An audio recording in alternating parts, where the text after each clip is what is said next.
فقر مالت ناي جزاء رأسك حجوس قبل بخالوت كتر إن كل خاز فقري ناي جزاء رأسك حجوس أبغى خور زيت رولي نجا أبغى خور ديم الله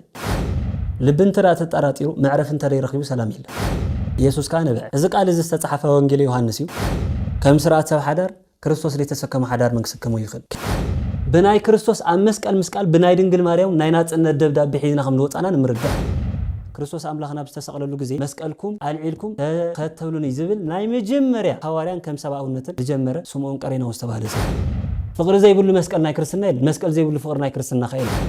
سبنا كريستوس دف قرون ترى أخوين كريستوس قبل كل مقدافي سبنا حاول دف قرون ترى أخوين كريستوس قبل كل محداك حدا ودي ويحان تقول نافك أريا كترخ وخن الزلاليت كم تهوخن كم تقويو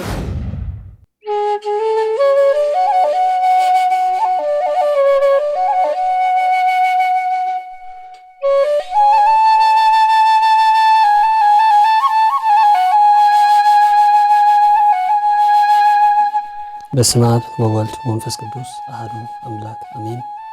ما علم زنبره ما كل علمهم زلوا علم حليفهم زنبر ويتنان أملاخنا مدحنينا إيس كرسوس كساب ذا ساعة زي أصل زحلونا سلز رداءنا سلز عقبنا كبر مسكانا نوعي يكون كمون نايمنتنا جماريت نايدحنتنا مسرت نايك آل مورديت ناي سقاون معرقيت دخنت ما أملاك رسولسان نقل ماريمون وداب زخبرا كبري نزل عالم كبر مسكانا نعا يكون كمون بزعلة تزي زخبرو كلسان أبوتات من كوسا سماتات أركانات يجزاير زخبرون كبر مسكانا نعم يفتح سلام أبكل قرنات عالم كينكم نازي منفس أو channel اتكتاتو لزلخم مزبا أملاك أبزلخمو سلام فقري تعنا كون لكم ندات من نخلومي أبزلنا حاتير غزي هدارستي علينا يهن مينكن باهالينا دمهر زغست إغزابير أملاكيو إغزابير لومين تايك زاربني بمالت كنسمع باسم إغزابير أملاك حدا رايبل نخنسمع إغزابير محرتهم أملاك بتقولوتا أي فلينا لومين بار كم مجمري وي كم رأس عيزنايو نزراربولو تمرتي انت راهاليو فقر أملاخ أمل التمسكال سلازبل أرست الإلنا خنزاربينا أبز قداي زي فقر أملاخ أمل التمسكال أبز بالقداي فقر مالت انتاي مالتيو أملاخ سنمنتاي فقر أمسكال قليتو سلازبلو كلتا ناشتا حساب جيرنا خنزاربينا بمساراتو جن فقري كنبلن كلنا مجاس سلا تاريخ ودسب أبوزح مصحف تصحيفي أبوزح برانام توقيتيو سلا فقر من تخون عالم بزقبقى وي عاقمي بتبلو قليت عبد تخلو درجة سلا فقر من قليت بزحات قتمتي بزحات فلاسفاتات بزحات فلاتاتينا دبلو سباتون سلا فقري مقلت إيبوم فقر دبل أمر وي فقر زبل رديد وي فقر زبل أنبا براغن نفقري أمانا وفتساميو هيوتو زرعنا لون زتا مهارنا لون أقاد أمن ترى أهليقنا أما أخلق التشفاتو تساقيلو فقر زقلت كريستوس أملخنا قويتانان مدحينان إيسوس كريستوس عبزل بخن بلوز قبلنا قدال قويتانان أملخنان مدحينان إيسوس كريستوس اتحكينا فقر زفكار أفكاري ناي مجمرة ناي مجرشا نسيو كمان يزبل قداين ترارينا سلدك سبات نمايدك سبات دحنت كبل بسجان أبزع عالم زمستا قلت أما أخلق التشفاتو تساقل نمنتها ما أخلق التشفاتو تساقيلو كم أملاخنتو بيمان بتصقان ملاخت زقومو ليم نملغاز نخبلو غنا ما خلق التشفات سقل وي نزي ነገር እዚ ንሰብ መምሃሪ ንሰውን መስተንከር ንኸው ምስተገብረ ነገር ይብል በየማን ወገን ዝመጹ ጥጦስ ንስተባሃለ ሽፍታን ተዳሪኡም እዚ ረአምን ይባሃልሞ እዚ ተብዙሕ ንብዙሓት አዴታት ብደይ ሰውት ንብዙሓት ቆልዑቱን ብዘያቦ ብዘያደ ዘተረፈ ሽፍታ ጥጦስ ደይኮንን ብምባል ይዛረቡ ይብል እቲ ማእኸል ዘሎ ኮሞም ተደይከው እንደማ ማእኸል ተሰቂሉ ይብሉ በማለት ንኸመስከሩ كم جبروا وي بتساقام زلون زمتو زبلو كلهم دما يريومو ازدا امن يبال داكروس مالت نبوزحات عديتات بزي سوت نبوزحات هتصاناتهم زيابون بزيادن زترفي نبوزحاتم ززمته سبي سلازي زدا كرسيو يبلي اتماخل زلو ክርስቶስ ኢየሱስን ኮመም ተሪከው እንዳማእኸሎም ተሰቅለ በማለት ይዝረበውልኝ ንገረል ዋና ነገሩ ክርስቶስ ንዓለም ክሳዕ ክንዲ ዝኸም ዘፍቀሮ ሊቅ ቅዱስ ቄርሎስ ከዛርብን ከሎ እግዚአብሔር ዓለም ካብ ዝፈጠረሉ ጥበብ ንላዕሊ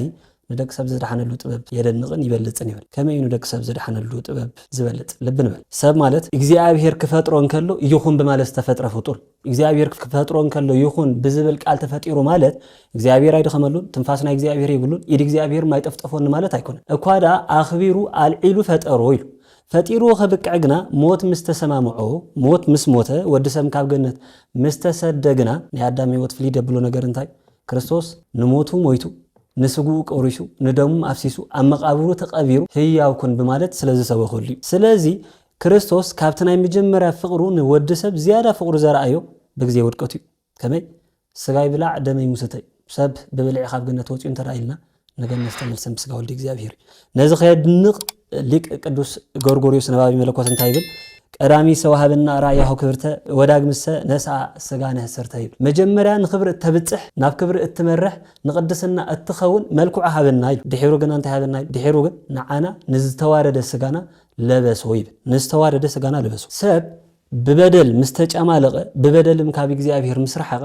እንብዛም ተኾርሚ ኮፍ ምስበለ ንልዓለም ምውፃእ ይተኻሉ ንልዓለም ምሕዋርም አይተኻሉ ንእግዚአብሔር ዝኸውን ልብም አይነበሩ እግዚአብሔራውነት ወይ ንእግዚአብሔር ምሕደር ዝኸውን ልብ ስለ ዘይነበሮ ኣብ ታሕቲ ዝነበረ ሰብ ንልዓለም ምውፃእ ስለ ዝተሸገረ ኣብ ላዕሊ ዘሎ እግዚአብሔር ንታሕቲ ክመጽእ ግድን ኮነ ክርስቶስ ኣምላኽና ንዝሞታ ኣዳም ናብ ላዕሊ ንኸውፅእ ንሱ ኣዳም ናብ ዘለዎ ናብ ታሕቲ መሬት መጸ ስለዚ መጸ ንሞቱ ሞይቱ ህያው ገይሩ ኣብ መቃብሩ ተቐቢሩ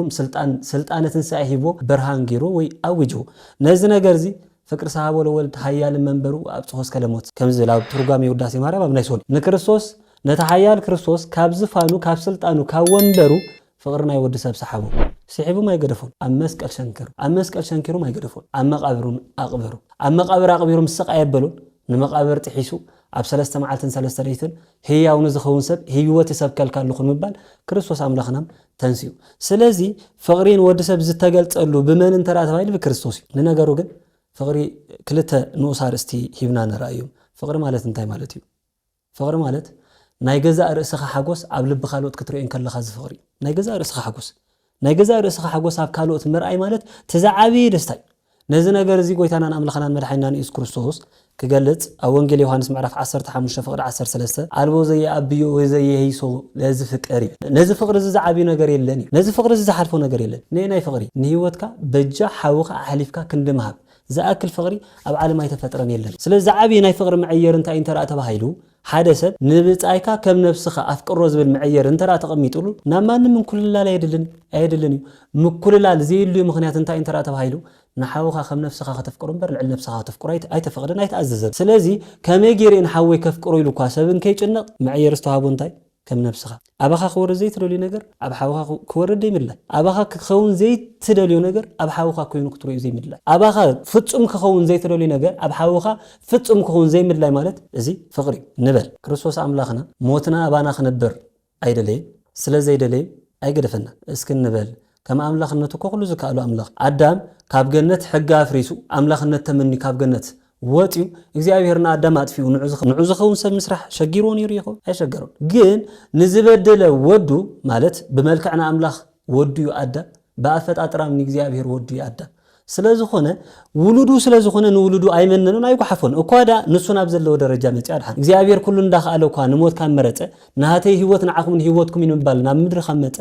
ሰብውን ንሓደ ብጻዩ ኣብ ጎኑ ንዘሎ መፍቀሪ معير فقرون تا انت رأته هايلو كم نفسه نتسبت خفقرون كله أبغى خور الزي مدلا أبغى خور الزي ترى لي نجر أبدأ أيك خور تسقيل كريم رأي كميلو أبغى خور الزي اللي خير نجر أبدأ أيك يخون كميلو أبزح حدا تاريخي ترخ يوحنا سونجل معرف 10 تحمشه نحدا أبو نحدا زجو بعثاوي دبلو تاريخي ترخ زوم زعت أو أبو حدا أب قدامي أبز قدام زي منكوس حدا نايت بيتك شان أقل قالي ونايت بيتك شان قداس زنبرو أوموس وي أبو أبيت مغرس كل جزء اللي بيسوي مازق قدسو لبس نبرتهم يل كابان برتهم يل كقدسو أبزعته كل جزء جنز خبازي أبو تايت أنا حاتم سيد أنزل على ود مزمور نايت قدام ود مزمور نبرمو سيد أنزل زل على نزاك خبازي أو سداي وسيلهم سقاي بلن دول نبي تكشان مستهرم دول مسج أنقو نزاك خبازي حيزور خده نبتهم زعته أبا فلاس كريم أبا إذا لبس زي أسري غيا بيتكشان ويدول اللومو انتاي كجبرن سولا وغريف كاخيت بولويل زوم زعت أوبو أبناي سرعة تصلوتهم يمدلو اندات الله ينكلو منكوسات ناي كل أبال قدام زخون سب جزاك فتش هاللو سلز تبهله تفتشوا مسكن خير نابتهم زعت أوبو نبتاع تباهلو نابزو ما بوزي يوم تأرتي رومو ما يكونون جن بقى سرعة محبري لبن عرفي ماشم لب حنساب انترا تتأراتيرو شجري لبن ترا تتأراتيرو معرف انترا يرخيو سلام يلا سلازي نخعرفهم بالنا بزوم أبو زي مكدو انت خدو جن تستأفوا من لبسابي تصنحوا أب زوم نايزوم أبو جزا تصنحه أي نحنا منكوس زعت أو فلاسي كبر بحتاون بلا كامبر سخسر راقي خم بال جرفوا أحسن مليلو نجرنا إذا خبازي أخوس دوام سولو جن ملعال أبيتيلو نمنتاي ملعال أبيها بزي جبروا استجرفوا أبو سلازخون زي أبيهر نهاتهم حقنا تمسكر دليل سلازي بزنا جرز ملعال سلاز أبيهم نهاتهم قفعي الرئيس كبر زي كعلى سراقي أي أبو تاتي نزك هبازي نزل بسز السرق كأني بمبال تزاربيلو ነዚ ልብሲ ዝሰረኳኒ ንምንታይ ሰሪካ ዝብል ሕቶ ይመፀን ነዞም ኣቦዚኦም ለካ ብዘይገበርዎ ኢና ድበደልና ታብ ክርስቶስ ዝረኣና ፍቅርስ ካብኦም ተማሂርና የምባል ይቕረን ክብሎም ብምሎም ተደፉ ኢሉ ልብ ንበል እዚ መንእሰይ ሰሪቁ ናብዞም ኣቦዚኦም ዝወሓፎ ንምንታይ እንተራ ተባሂሉ ኣብኡ ክኸውን ዝደልዩ ነገር ስለዚ ያሉ ኣብኡ ክኸውን ዘይደልዩ ነገር ኣብኡ ክኸውን ዘይደልዩ ነገር ካብ ግዳም ክስጎጎ አይደልን ኣብኡ ክኸውን ዘይደልዩ ነገር ሰራቅ ተባሂሉ ክፅዋዕ አይደልን ኣብኡ ክኸውን ዘይደልዩ ነገር ብዓብዮም ከም ሰራቅ ሽም ክወፀሎም አይደልን ብዓብይ መግረፍቲ ናይ ኩሉ መንኩሳት ክጻወር አይክል ስለዝኾነ ኣብኡ ክኸውን ዘይደልዩ ነገር ኣብ ካልእ ክኸውን ተመነይሙ ነዞም ኣቦም ማግረፉ ስለዚ ነገሩ ኣባኻ ክኸውን ዘይትደልዩ ነገር ኣብ ካልኦት ክኸውን መድላይ ማለት ስስዕት ይባል ካብ ክርስቶስም ዝተማሃርና ፍቅሪ ይኮን ስለዚ ዞም ኣቦዚኦም በዚ ምግባር ነዞም ሰብ እዚኦም ማርኽዎም ኢሉ ሰብዝም ኣብኡ ክግበር ዘይደልዩ ነገር ብምግባሩ ይቕሬ ተሓተተ ይብል እቲ ካልኣይ ፍቅሪ ማለት ሓዘን ካልኦት ኣብ ልብኻ ክረአ እንከሎ እዩ ሓዘን ካልኦት ኣብ ልብኻ ክረአ ከሎ እዚ ማለት እንታይ ማለት እዩ ኣብ መጽሓፍ ቅዱስ ሙሉ ተወኪስና ኸይድና እንረኽባ ዝሓፀረ ጥቕሲ ወንጌል ዮሐንስ ምዕራፍ 11 ፍቅሪ 34 ዘላ ዝሓፀረ ጥቕሲ ናይ መጽሓፍ ቅዱስ ኣለ ኢየሱስ ከዓ ነብዕ እዚ ቃል እዚ ዝተጻሕፈ ወንጌል ዮሐንስ እዩ ክርስቶስ ኣምላኽና ንምንታይ ነቢዕ እንተራ ተባሂሉ ብግዜ አልዓዛር ብዝመተሉ ግዜ ናብ ቢታንያ ወረደ ይብል ክርስቶስ ናብ ቢታንያ ዘውረዶ ንሱ ዝፈትዎ አልዓዛር ዝተባሃለ ሰብ ሓው ማርያም ሓው ማርታን ዓሪፉ ነበረ ኢሉ ስለዚ ኣብዚ ግዜ እዚ ናብ ቢታንያ ዝወረደሉ ግዜ ኣብ ቢታንያ ኣብ ዝኸደሉ ግዜ አልዓዛር ሞይቱ ተባሂሉ ምስ ተነግሮ ክርስቶስ ነብዕ ኢሉ መጠን ክንዲ ይፍቅሩ ከም ዝነበረ ርኢኹም ዶ ተባሃሉ ኢሉ አይሁዳውያን ንባሉ ክርስቶስ ነብዕ ዝተባሃሉ ግን ናይ ማርያምን ናይ ማርታን ሓዘኑ ስለዝኾነ ሓዘን ናይ ካልኦት ሓዘን ካንተረ ኮይኑ ሓዘን ተንተኛ ይኮንከ ምናልባት ከም ልማድ ከም ተለምዶ ዝነገር ብዙሕ ነገር ኣሎ እዩ ኣብ ቤት ሓጎስ ኩሉ ሰብ ይከብ ንብል ፈታዊ ይከብ ፀላኢ ይከብ ኩሉ ይከብ ኣብ ቤት ሓጎስ እንተራ ኮይኑ ኣብ ቤት ሓዘን ግን ኪንዩ ፈታዊ ፀላኢ ማ ይከብን እንታይ ካ ክርኢ ክእከብ ኣብ ቤት ሓጎስካ ፀላኢኻ ድእከብ እኮ ውድቀትካ ክርኢ መስበርትካ ክርኢ ናሃትካ ክፉእ ነገር ንምውራይ ንኽጥዕሞ እዩ ንምሕማይ ንኽጥዕሞ እዩ ኣብ ቤት ሓዘን እንተርፎ ፈታዊ ፀላኢ ኣይክብን ስለዝኾነ ክርስቶስ ፈታዊኦም ስለዝኾነ ከዓ ናብ ቤት አልዓዛር ከደ ንማርያምን ማርታን ሞት ሓወን ምስ ነገሮኻ ነብዐ ኢሉ ከምዘ ተስኦ እኳ እንዳፈለጠ ንኽልተ ነገር ትምህርቲ ሰብ እንተሓዘንም እንተሞተም ንብዕሉን ማለት እዩ መጠኑ ዝሓለፈ ንብዓት ኣይኮነ መጠኑ ዝሓለወ ንብዓት መቸም ሰብ ሞይቱ እንተራ ተባሂሉ ንሓደ ነገር ብፍላይ ከም ኦርቶዶክሳዊ ኣተሓሳስባ ወይ ከም ኦርቶዶክሳዊ ኣባህላ ሰብ ሞይቱ እንተራ ተባሂሉ ካብ ምድራዊ ናብራ ናብ ሰማያዊ ናብራ ምስግጋር ኣዳም ብዝመረጾ ምርጫ ሰብ እንከይሞተን መንግስተ ሰማያት ከኣትወሉ ዝኽእል ኣጋጣሚ የለ ሰብ ገነት እኳ ከኣቱ እንተኮይኑ ኣዳም ዝነበሮ ስፍራ ክጥዕሞ እኮ እንተረኣ ኮይኑ ክመውት ጥራይ ኣለዉ እሞ ኤልያስ ኣይሞተን ገነት ኣትዩ ዮሐንስም ኣይሞተን ገነት ኣትዩ እዝራም ኣይሞተን ገነት ኣትዩ ኣያተወን እሶም እግዚአብሔር ኣብ ዘዳለወሎም ስፍራ ኣለዉ ካልኦ ዝሞቱ ኩሎም ቅዱሳን ኣቦታት ግን እግዚአብሔር ናብ ዘዳለወሎም ኣብ ገነት ኣለዉ ገነት መጀመርያ ተፈጥሮ ኣዳም እንከይሞተ ዝኣተዋ ቦታ ድሕሪ ሞት ውድቀት ኣዳም ግን ንገነት እናኣቱ ኸመይ እንተራ ተባሂሉ ሰብ ሞይቱ ይኣተው ስለዚ ናይ ማርታን ናይ ማርያምን ሓዘን ናይ ክርስቶስ ኣምላኽና ሓዘን ስለ ዝነበረ ሞት ንሓወን ምስ ነገሮ ክርስቶስን ነብዐ ኢሉ ስለዚ ክርስቶስ መንብዑ ሓዘን ናሃቶም ሓዘኑ ስለዝኾነ ዋና ነገሩ ግን ነስአ ደዌነ ወፀረ ሕማምነ ብምባል ነቢየ እግዚአብሔር ኢሳይያስ ተዛሪቡሉ እግዚአብሔር ሕማምና ተሰኪሙ ንጦርና ሙሉም ተሰኪሙ ወይ ንምንታይ ተሰኪሙ ኪንዩ ንሱ ንጦርና ከራግፍን ከቕልልን ዝኽእል ኣካል ስለዚ የለን መን ከቕልል ይኽእል ከም ስርዓት ሰብ ሓዳር ክርስቶስ ዘይተሰከመ ሓዳር መን ክስከሞ ይኽእል ከም ስርዓት ሓዳር ዝገበሩ ሰባት ከም ወንድ ላጤ ከም ጓል ከም ወዲ ክርስቶስ ዘይኽኣለ ፈተና መን ከኽእሉ ይኽእል ይኸውን ከም ምንኩስና ደረጃ እግዚአብሔር ንምናይ ምንኩስና ደረጃን ህይወት እንተዘይኽእልካ መን ከኽእል ይኽእል ይኸውን ከም ደረጃ ክህነትም እግዚአብሔር ንዝሓረዮ ጻውዒት እግዚአብሔር እንተዘይኮይንዎ መን ብድፀውዖ ወይ መን ብድፀሮ ጾር ክንፀውሮ ንኽእል ንኸውን ሰብ ሓጢአት ምስ በዝሖ ሰብ ብሓጢአት ምስ ተኣስረ ዝነበረ ኩሉ ክብሪ ተወሲድዎ እዩ ስለዚ ተወስዶ ንክብሩ እንኮ ከምለስ ድኽእል ክርስቶስ ኣምላኽ እዩ እሱ እዮም ከፅውር ድኽእል ስለዚ ንፍቕርን ንዕይሮ ከመይ እንተራ ተባሂሉ ክርስቶስ ከም ዝነበሩ እዩ ክርስቶስ ኣብ መስቀል እንከሎ ዝተዛረቦም 7 ቃላተ መስቀል ኣሎ እዞም 7 ቃላተ መስቀል እንብሎም ክርስቶስ ኣምላኽና ብህይወቱ እንከሎ ማለት ካብዛ ዓለም እዚኣ 33 ዓመትን 3 ወርሕና ዓለም እንዳዞረ ወንጌል አስተምሂሩ ነዛ ዓለም እዚኣ ገዲፍዋ እንከይ ከዳ መስቀል እንከሎ ዝተዛረቦም 7 ናይ ፍቕሪ ቃላት ንምንታይ እንተራ ተባሂሉ ጥቕልል ዝበለ ሓሳቦም ፀላእትኹም ኣፍቅሩን ድብል መቸስ ክገርፈካ ንድመፅሓወኻ ኣይ ኣቦይ ድገብሮ ይፈልጥን እሞ ይተሓዘልና ይትብሎን ኢኻ ኣይባህልን ክርስቶስ ግን ከም ኣምላኽነቱ ንመከራና ፂሩ ከም ሰብነቱ ሞትና ከርሕቕ ኢሉ ናና ሕማም ንሱ ተሰከሙ ስለዚ እዚ ድበልናዮ ናይ ፍቅሪ መዕየሪ ወይ ናይ ፍቅሪ መግለጽ እንተረኣ ኮይኑ ክርስቶስ ንፍቅሩ ከም ዝድበልናዮ ድገልጸልና እንተረኣ ኮይኑ ኣብ መስቀል ሞይትካ ህይወትና ምድሓን ግን ንምንታይ የለ ንምንታይ መስቀል መሪጹ ንምንታይ መስቀል ተመሪጹ ዝብል ዋና ሐሳቡ ነርአ መስቀል አዳም ቅድመ ሞማቱም አዳም ዝነግር ስለመን እንተረኣ ተባሂሉ ስለ መስቀል እንኳን አዳም ይትረፍ ማንም አይነት ፍጡር 22 ስነ ፍጥረት ተፈጥሩ እግዚአብሔር ዝፈጠሮም ስነ ፍጥረት 22 ስነ ፍጥረታት እዮም ስለ ትእምርተ መስቀል ዘይሰብኽ ስለ ትእምርተ መስቀል ዘይነግር ፍጡር የለ አዕዋፍ እንተበልና ክበራን ከለዋ ትእምርተ መስቀል ሰብ እንተበልና ክልተ እዳው ምዘርግሑ ትእምርተ መስቀል እዩ መላእክት ምን ተኾኑ ብሽዱሽተ አኽናፎም بخلت أخنافهم فرق قطعهم بخلت أخنافهم فرق أكلهم شفينهم زقوم خم مسكالي سلازي سب قدم ودقته كم زودق تفريتو كم زد إحنا لوس تدالو ونقر انت راح اللي خام مسكالي كريستوس بمسكال نخرج إحنا مسكال مرته وانا نقروجن تنبيت نبري أم مسكال لسكالو انت راح اللي زخنوا بلورز أنا حناي أقدمنا خنوا بلورز أنا حنا سماين نمدرن كعرق ندق سواتن نملأقت نخعرق كريستوس أم مسكال تسقيلو العلبلة أم مسكالو كان مريت العل كاب سماين تحت من بالي أما أخيل مالتي سلازو هنا نخلونا أبو صحاب تمالي أدام بمبدالو كاب جنة كبارر كله مس ملأقتي أدام كم استطاله كريستوس مسكالو جن ملأقت سواتن أبي እግዚአብሔር بحرقهم ዋና ነገሩ ግን ናብናይ አዳም ናብናይ ገነት ህይወት እንተራኺልና ትዝል ብለና እንዝክሮ መሰረታው ታሪክ ግን አሉ አዴና ሔዋን ካብዚያ እንተራበሊዕኹም ናይ ሞት ክትሞት ይኹም በስተባሃሉ ግዜ ሔዋን በሊዓ ንበዓል ቤታና አዳም ምሰብልዕቶ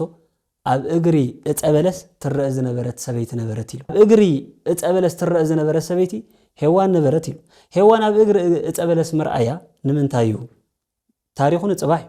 ታሪኹን ጽባሕ ማለት በናይ ሔዋን ምርጫ ሰብ ሙሉ ከም ዝሞተ በናይ ክርስቶስ ኣብ መስቀል በናይ ድንግል ማርያም ናይ ናጽነት ደብዳቤ ሒዝና ከም ንወጻና ንምርዳይ በሔዋን ደረጃ ሞትና በሙሉ ወሪዱ እንተራኢልና ድንግል ማርያም ብዝወለደቶ ውልድ ብጎይታናን አምላኽናን መድኃኒናን ኢየሱስ ክርስቶስ ህይወት ናብ ሙሉ ሰመጽን ምባል ዋና ነገሩ ሔዋን ኣብ ትሕቲ እጸበለስ ሙቃማ ድንግል ማርያም ጽባሕ ኣብ ትሕቲ እጸብ መስቀል ቆይማ ንወዳት ልምነሉ ግዜ ስለድመጽ ኣብዚ ናይ መስቀል ግዜ እንዶም መተርጉማን ከም ድትርጉሙ ሐዋርያ ቅዱስ ጴጥሮስ ንስርዓተ ክህነት ወይ መንግስተ ሰማያት ብቁልፍ መልክዕ እግዚአብሔር ክርስቶስ አምላኽና ሃቦ ኢሉ ንክህነቱ ዮሐንስ መጥመቁን ንክህነት ብድንግል ማርያም ደረጃ ተቀበላይ ጴጥሮስ በመፍትሕ ብምቅባሉ ስልጣነ ክህነት ከም ዝተቀበለ ዮሐንስ ሐዋርያም ብድንግል ማርያም سلطان تاي تقبلوا سلطان ناي بيتكريستيان تقبلوا سلازي ابزناي مسقل هموت بادام كم قوامي ሔዋን كم قواميت اب تحت اصبلس موت كم زمصو اب تحت اصبلس رقمه ድንግል ማርያምን ካብ ማህፀና ዝተወልደ ክርስቶስ ኣብ መስቀሉ ናብ ሙሉ ዓለም ህይወትን ምሕረትን ከም ዘምፀን ምርዳይ ዋና ታሪኹን ኣብዚ ነገር ዝንخመጽዩ ሕልፍ ማንም ነገር ንመስቀል ዘምረጹም ዝነገር እዚ ዋና ነገር ግን ሰብ ህይወት ደረጃ ሁሉ ግዜ መስቀል በህይወት ደረጃ ሁሉ ልብን ብልን ተራኺና ክርስቶስ አምላኽና ብስተሰቀለሉ ግዜ መስቀልኩም አልዒልኩም ተኸተሉኒ ዝብል ናይ መጀመርያ ሐዋርያን ከም ሰብአውነትን ድጀመረ ስምዖን ቀሬናዎስ ተባሃለ ሰብ መስቀልካ አልዒልካ ጥሩኒ ወይ ሰዓበን ዝብል ናይ መጀመርያ ስምዖን ቀሬናዊ ናይ ነገረ ክርስቶስ ነገሩ ሃዲ ይኸውን ክርስቶስ ተሰቂሉ ይኸውን ዝመከራ ዝበቃ ኸይራኹ ሓሊፍ ይኸውን ብምባል ናብ ኢየሩሳሌም ክመጽእ እንከሎ ክርስቶስ ካብ ቤት ጲላጦስ ክሳዕ ጎልጎታ ንምኻድ አቅሙም ስለዝደኸሙ ሩሑስ መስቀልም ስለዝነበረ መውዳቅ ምትንሳ ስለዝበዛሕ አይሁድ ድሕግዞ ሰብ ደለይሉ ድሕግዞ ሰብ ካመን ረኸቡ ስምዖን ቀሬናዊ ክርስቶስ ንስተዛረቦ ቃል ብግብሪ ዝተኸተለ ሰብ ከም ቃሉ መስቀል ተሰኪሙ ሲዒቡ ወይ ክርስቶስ ከም በረከቱ ግን በረከተ መስቀል ወይ በረከተ ስቅለት ንኽካፈል ኢሉ ክርስቶስ ካብ ዘለዎ ጎቲቱ ደምጽኦ ሰብ ስለዚህ መስቀልካ ተሰኪምካ ሰዓበን ዝብል ናይ መጀመርያ ሰብ በመስቀል ምስካም ለጀመረ መን ይተራ ተባሂሉ ስምዖን ቀሬናዊ ክርስትና ናብ ዝብል ደረጃ ጥቅልል ነብሎ ክርስትና ንብሎ እዚ ክኸዶ ዝጸንሐ ፍቅርን መስቀልን ተራ ኮይኑ ክርስትና ማለት ለካ እዚ ፍቅርን መስቀልን ፍቅር ዘይብሉ መስቀል ናይ ክርስትና የለ መስቀል ዘይብሉ ፍቅር ናይ ክርስትና ኸይለ ሰብ ንክርስቶስ ደፍቅሮን ተራ ኮይኑ ንክርስቶስ ክብል ኩሉ ምግዳፍ ሰብ ንሓው ደፍቅሮን ተራ ኮይኑ ንክርስቶስ ክብል ኩሉ ምሕዳግ ምኽንያቱ ናይ ፍቅር መዕየሪ ሓጎስ ካብ ካልኦት ምራይዳ እንበር ሓጎስ ካብ ገዛ ርእስኻ ምራይ ኣይኮነ ናይ ክርስቶስ ሞት ንሕና ህያዋን ንኽንከውን እንበር ንሱ ህይወት ስለዘድልዮ ኣይኮነ ሞይቱ ህይወት ስለዝውስኸሉ ኣይኮነ ንሕና ህያዋን ንኽንከውን ንሱ ሞተ እሱ ዘሞተ ንሕና ህያዋን ንኽንከውን ጥራይ ስለዚህ ናይ ክርስትና ህይወት መደምደሚኡ መጨረሻውን ወን ሓደ ሰብ كنيو بسوشيال ميديا مسقالو نكريستوس تسقل سبنت كلو كنيو فقر من السوشيال ميديا كلو نكريستوس أملاخنا ناي ጸሎት ጊዜ كلو كنيو من السوشيال ميديا زلو وركب مس كريستوس أملاخنا ركب كلو نبي تكشان تأويته حدا قدي ويحان تقول نافك أريا كترخبو خند زدليت كم تهوخن كم تقويون نكريستوس نمركب نكريستوس نبتح كريستوس نبدل له درجة نمخادون زقرف كقريف كم خارج قداسيو سلازي كريستنا معيرو فقر معيرو خا مسكل زي بقول كريستنا كسعزي هاللو كريستوس نبذل له درجة نمتح كريستوس تسقل مسكل تسكيمكا نابقر قراني مقاس زمسلو كريستنا يلن كسابز مهارنا زقصصنا له هاري እግዚአብሔር አምላክና ክብር ምስጋና ነው ይሁን ስብሐት ለእግዚአብሔር ሉል ወለወላዲቱ ድንግል ወለመስቀሉ ክቡር አሜን